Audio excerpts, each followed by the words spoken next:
How's it going, everyone? I'm Dustin with Hard Cruise Racing, and today I want to do a video on how you can get any engine to start. Now, you can use this for a lot of things.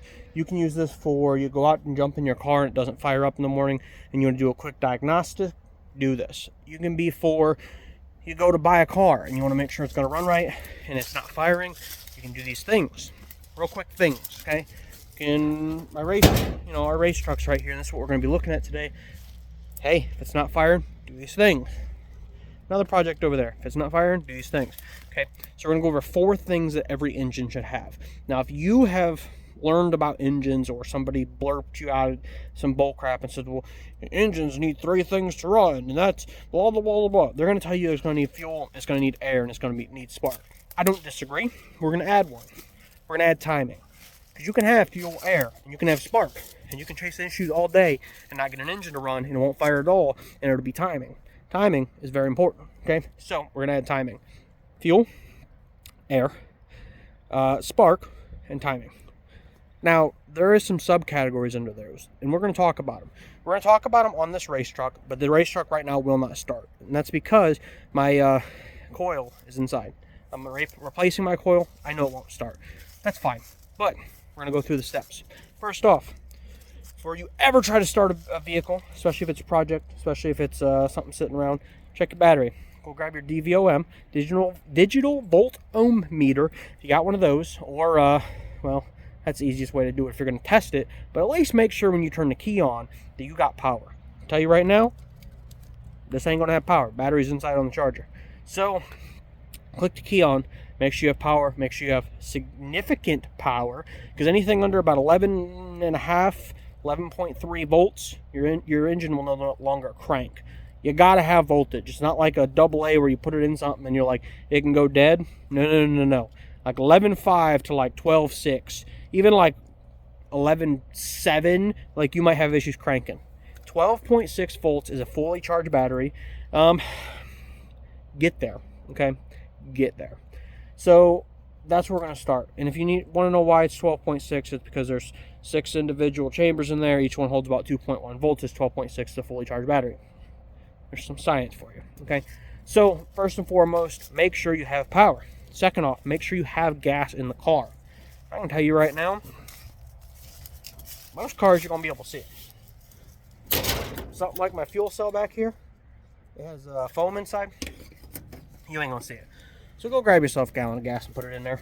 It's just easier. You know the gas is new. Gasoline has a shelf life of about 6 months, and that's before it starts to deteriorate.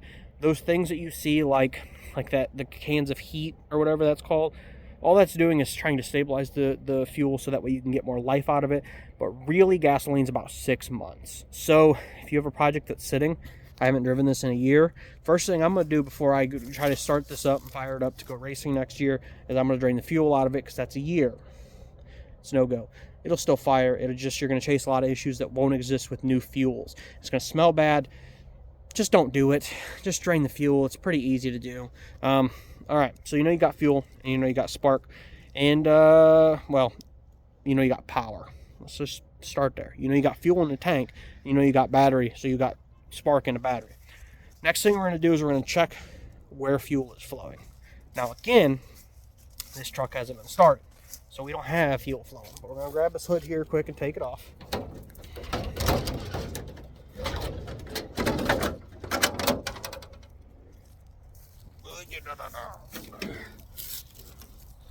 If you're going to play with race trucks, don't do that. That's really sharp right there. You didn't get me, but just don't do it. Okay, let's turn you around. Alright, so we're looking at an engine. We're looking at any engine. We're looking at an engine you're thinking about buying. Whatever. Pull the hood off of it. Don't you ever buy something without the hood being pulled off. We need to get this air cleaner off. I know I got to go in there and get 11 millimeter.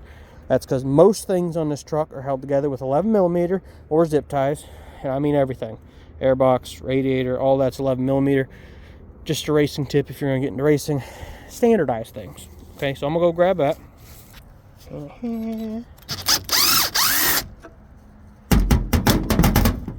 Give it back.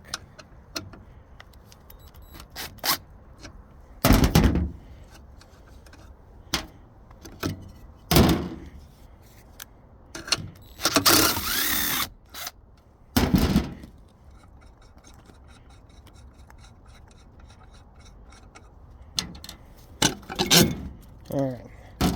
Now I got a big old spacer stack on here. I'm going to have water run everywhere. I can tell you right now there's water in this engine, and before I even consider starting it, I'm going to pull the spark plugs out and I'm going to crank this engine over. So, you're going to go look at the engine, and it doesn't have a hood on it.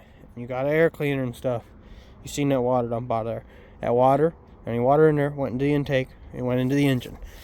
Pull your plugs out, crank it over a couple times, it'll shoot all the water out. So, anyway, so that's just another tip. So here's what you're going to do. This engine ain't started in a while, like mine isn't. We'll walk in there and I'm going to turn that key on.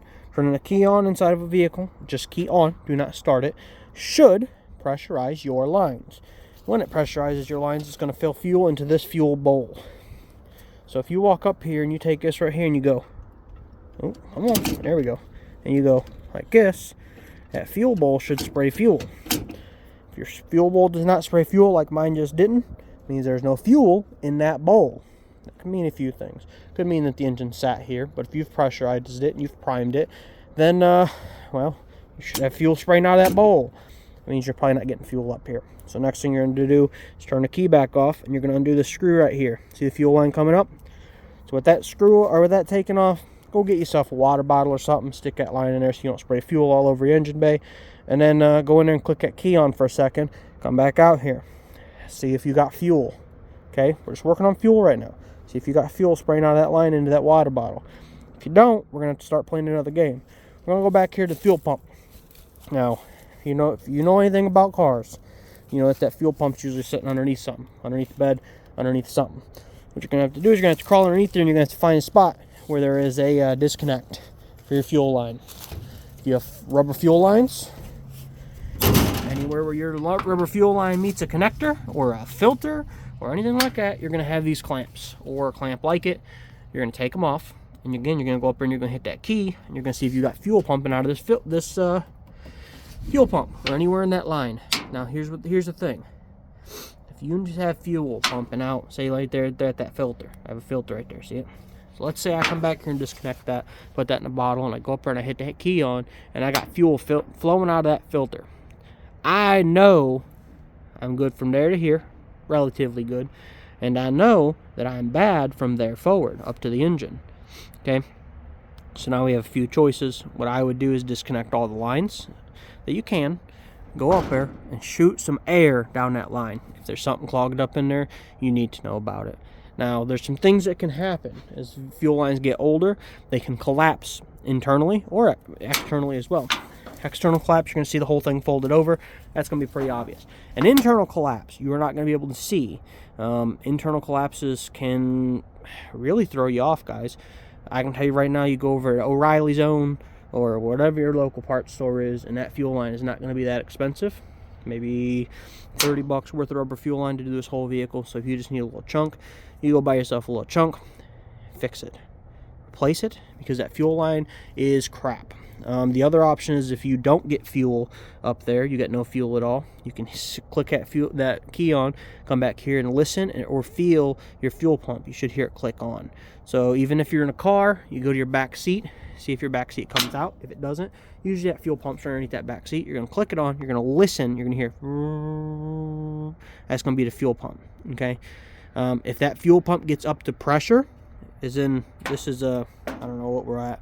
This is like a 7 to 10 pound fuel pump. When it gets to 10 pounds, it isn't going to flow anymore. So that pump may or may not shut off. This one won't. It's directly wired in. But the pump in your car will.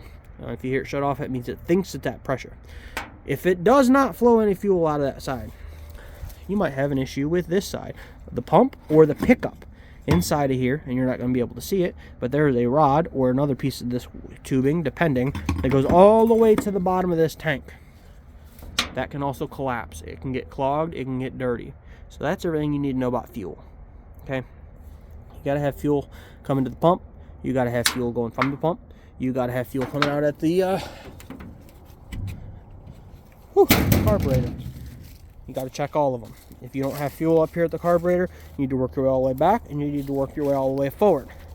Once you have fuel that you can reach over here and flick the bowl and it's going to spray, and when it's running, it should be dripping just enough to keep it running off of what's called an idle screw. Once you have fuel up here, we're going to check fuel off the box for the most part, okay? The most part, because there's adjustments. But if it's an engine that used to run and did run, then your fuel should be checked off the box. Okay, next thing we're going to worry about is going to be airflow. Airflow is pretty easy to determine here. 50-50, okay? Because air and fuel getting into the engine itself comes off of the rocker arms. Now, I could pull this off, but you look up a picture of your engine and look up the rockers, and it'll explain it real well. Actually, we might pull it off. 50-50 shot. We'll see. So, air. Got to come through that filter, and it's got to get down into your carburetor here, throttle body, or even just into your air intake. You need to make sure that filter's good, and you need to make sure that's good. My filter looks rough. Here's why. This is a dirt circle track truck, and that filter sits up out of my hood, and it takes a dang old beating, and it absolutely gets beat to snot, and you can see that right there. But what I do is I take this apart, and I actually wash those parts, put it back in there. As long as my engine's running fine, I don't worry about it, okay? But that's me. Make sure you have a clean air intake. Average air intake in a car is going to be $20 to $30. If you're working on a project that hasn't ran in a while, go replace it. You can run an engine without an intake. Just make sure there's no dirt around the edges. Like if I were to start this up right now, I'm going to take this whole thing apart before it ever fires. But you can see all the flakes in there and stuff that have gotten down in there. That was not great. But if there's dirt and dust up in there, don't start it up without an intake or without a filter. This is what it is, okay? So that's air. If air is getting through that filter and there's no breaks in your hoses, if there is no separation, check this. A lot of vehicles use rubber intake line. Take it and pull on it and press on it. Make sure there's no gaps in there. You don't want any air to be getting in there past that filter, and especially if you have something that has a monitoring system, some sort of hot kit wire or something that's reading the flow of air passing through it. You do not want air to be getting in behind that, because that's just going to throw everything off. So if you're getting air, it will fire. The next thing we're going to talk about is spark. I'll tell you right now, this one won't spark because the coil's not in it. Spark. We talked about the battery. Make sure you have a fully charged battery. Make sure it's ready to go. Get it in there. I'm looking back there because that's my battery box, but there's no battery in there. Next thing you're going to do is you're going to look at your key. Race trucks don't have a key, but we do have a switch. We have a couple switches, actually. We have a master power switch in here, which I can turn on and off during a race. And we have a master power switch out here. Actually, this is a master ground switch, but if the vehicle doesn't have power or ground, it won't start. So if I get in a crash, this is a way for the fire department to turn me off. And if I want to turn the vehicle off, I can do it from inside of there. And then I also have a toggle switch and button and things like that in here. There's many ways to do this, but power up to there. Next thing you know, we're going to do is we're going to come up here. We know we have key on. We know we have good battery power. Take one of your spark plugs out. Not just the cable. Spark plug and the cable. We're going to take it out. And we're going to set it on top of a something that's grounded. Something like an unpainted surface, like your headers or a bolt. We're going to set it there, and we're going to have a buddy crank that over. They do make tools that plug into that, so that way you can sit inside that vehicle and see a little spark inside of there. Or you just have a Can you be quiet, train? I'm trying to talk. Anyways, you're going to make sure you got spark. If you got spark at the spark plug, you're good. If you don't have spark at the spark plug, could be a few things. Going back here to the distributor and the distributor cap. That distributor does wear down over time. You might have to replace the points. You might have to replace the cap. So you can test spark at the cap. Take that cable off of there for the same one you're testing. Let's say it's number one. Number one's going to come up here. We're going to take this off and the same thing. We're going to run a cable from there, a different cable, even a jumper or something over to the ground. We're going to make sure it sparks. If it doesn't spark, you have an issue. Now from there, it could be the distributor cap. It might not. So we're going to test the coil. This cable is what comes from my... Well, where'd you go? I took the whole cable out. I lied to you. Cable that comes from my coil comes out of there, comes up, runs over there. We can take that cable off and we can test voltage at that cable, and you should be reading 12 volts with the key on. If you are not reading 12 volts, you have an issue. So then it goes back to the coil, and you might have to replace the coil. These are one thing at a time that you just have to check, test, and understand. Big thing you need to understand is when that key comes on, the coil builds power, and the coil is going to send power up to the distributor cap, to that center point right there. And then as that distributor rotates inside of there, talking about timing, it's going to touch the points and send voltage from those individual points here, these ones. It's going to send voltage into those, which are going to go over to the spark plugs. So all those have to be working together, and the spark plug grounds out through the engine, so you have to have ground cable to the engine. Does that make sense? It's a lot of information, I know. So next thing we're going to do is talk about timing. It's a little bit harder to talk about because it's going to be very dependent per engine, but you can test a few things. Go get you a big old wrench, put it down there on the crank, and rotate it, and try to find a way to see if this lovely assembly up front, this timing assembly, it goes from the camshaft down to the, right there, see that right there? That's the timing. It goes back into that distributor. It goes right back in there as a little shaft and a crankshaft. Those need to rotate. If they don't rotate together, you have an issue. If you see a break in this belt, in your timing belt, you have an issue. Now, one other thing you can do, which is kind of hard on this engine, because I have oil baffles. I don't even know if you can see into this one. Let's check. Oh, that one's tight on there. I ain't getting that off. Let's try this one. Yeah. Nope, can't see it because of the oil baffles. Most engines don't have fancy oil baffles like that, and you can take a cap off and look down there at the crankshaft as you rotate it. Make sure your crankshaft is rotating. I had this issue on a Mazda Miata we used to race where wouldn't fire. We were chasing our butts around in circles. Somebody said, make sure you don't have an issue with your crankshaft, or not crankshaft, camshaft. We took the top oil fill off, looked down in there, camshaft was not rotating, realized we had a major issue, took the engine apart, found our issue, and went on from there. But it can be something stupid, small, that you never think about. So that's going to be your timing issue. Now, you do need to learn to time your engine. On something like a Mazda or a Ford 2.3, they're the same engine. We are going to rotate it. There's marks on this engine, or on this camshaft and crankshaft. Now, it's going to be hard to see, and it's going to be different because my engine is different.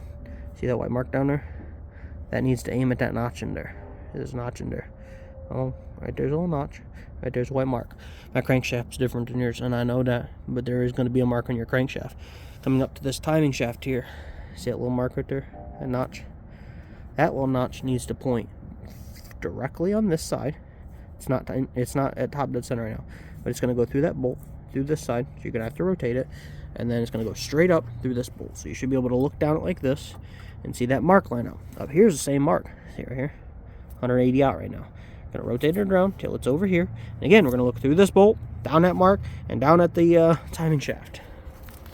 That's how you're going to time this engine. It's that simple. I time engines at the track. If somebody needs help, I've timed the engine standing there in about 5 minutes to make sure it's timed correctly. And that's because in racing, we are ripping on these engines absolutely full bore. If you spin out, it's a giant shift on the engine. So what we do is we just turn it over quick, get everything lined up, and just confirm timing on the track. And if I have to retime it quick, I retime it quick. And it sucks, but you do it quick, and then you keep going. So that's timing. That's important. If you have those 4 things, if your engine is in time, actually, if your engine's in time, and you are getting fuel down that carburetor, and you have spark, you're at least going to have a bang. If you have air going through there, even if you don't have a filter on, that engine will start. It's just a simple reality of it. Now, here's something I'm going to talk about diagnostically quick. Okay? And I should have said this at the beginning. Diagnostically, if you turn the key on and you turn it to start and the engine does not crank, then there is an issue with your starter or your battery and nothing else. I see all the time where I'll stop to help somebody on the side of the road, and they'll say, it isn't starting, it isn't cranking, it must be something else. No. It's either your battery, your key, or your starter. If you're hearing a click, it's something along there. If your starter is spinning, but it's not engaging the engine, that can be a number of different things, from I don't know, bad starter wheel that broke off, teeth that snapped off. It could be a handful of things. But that's a completely different issue, and you're going to need to tear some stuff apart to be able to fix that. But if your starter is engaging, it's spinning, it's going out, it's catching the engine and it's not rotating, that is either a lack of battery voltage or internal issues within your engine that are not allowing it to turn. Okay? This whole set of things is only important if your starter is engaging and it's spinning the engine over and you have a chance for it to start. I'm going to tell you right now, batteries nowadays, they suck. So do yourself a favor and just go buy a different battery before you even start playing with stuff. Because what's going to happen is, oh, come on, line up. There it is.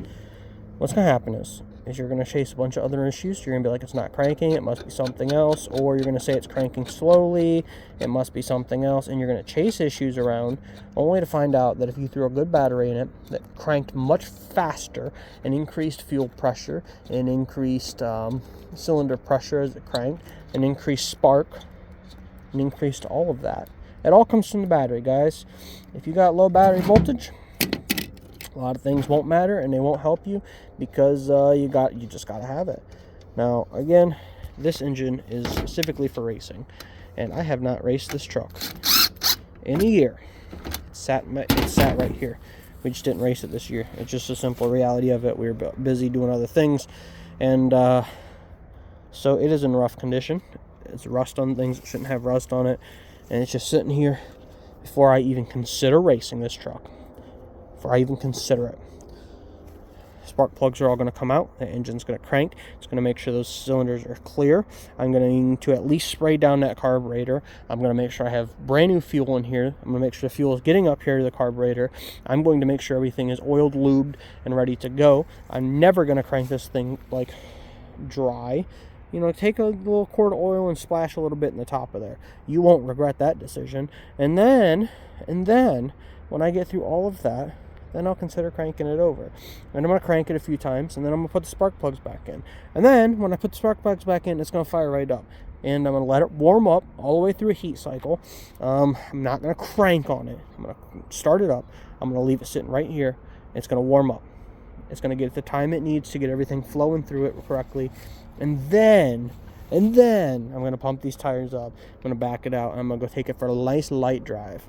When I get back from that light drive, I might take it for a little harder drive. Then I might consider ripping on it. But it's going to be a slow process. You're not going to go jump into a car that's been sitting for 30, 40 years. Think it's going to fire right up with absolutely no work, because it's simply not. It might fire, it's going to run like crap, and you're going to risk the engine. So do yourself a favor. If you're going to go buy a car, if you're going to go buy a project, if you're going to go find something, try to get it to start, or even your project. That car right there, I haven't driven that car in a year. This one either. Well, I'll tell you what, guys, I had a busy year. That's what it came down to. I didn't really get to do a lot of that kind of stuff. So before I drive either of these things, we're going to comb through them, and we're going to make sure that everything's going to run smoothly and run right before we risk our engines, because that is just simply not worth it. So drain the fuel, refill it, make sure we're getting it up here, fire it up, and let's go have fun. If you have any questions, feel free to ask. If you want more information on testing parts or testing individual systems, I am going to start focusing on our memberships. If you're part of the membership channel, it will be a hub for extensive information. Okay, our content to start with is educational content. We want you to understand and learn from it, but there's some things that are just much more advanced that we don't necessarily want to bore everybody with. But if you find help in that information, that's what we're going to have the membership for. So my membership prices are very low. I'm not trying to make you guys spend a bunch of money, but what it is it's just something to help me put more time into more information that can help you, and a place for you to ask more questions. So if you have any questions, put them in the comments. If you have advanced questions, pay the $1 or whatever I have the cheapest membership price at. Go over there, ask some more questions. But I am here to answer questions. So get out there, build cool things. I hope you guys find help in this. I hope you get your engines running. And most importantly, have fun.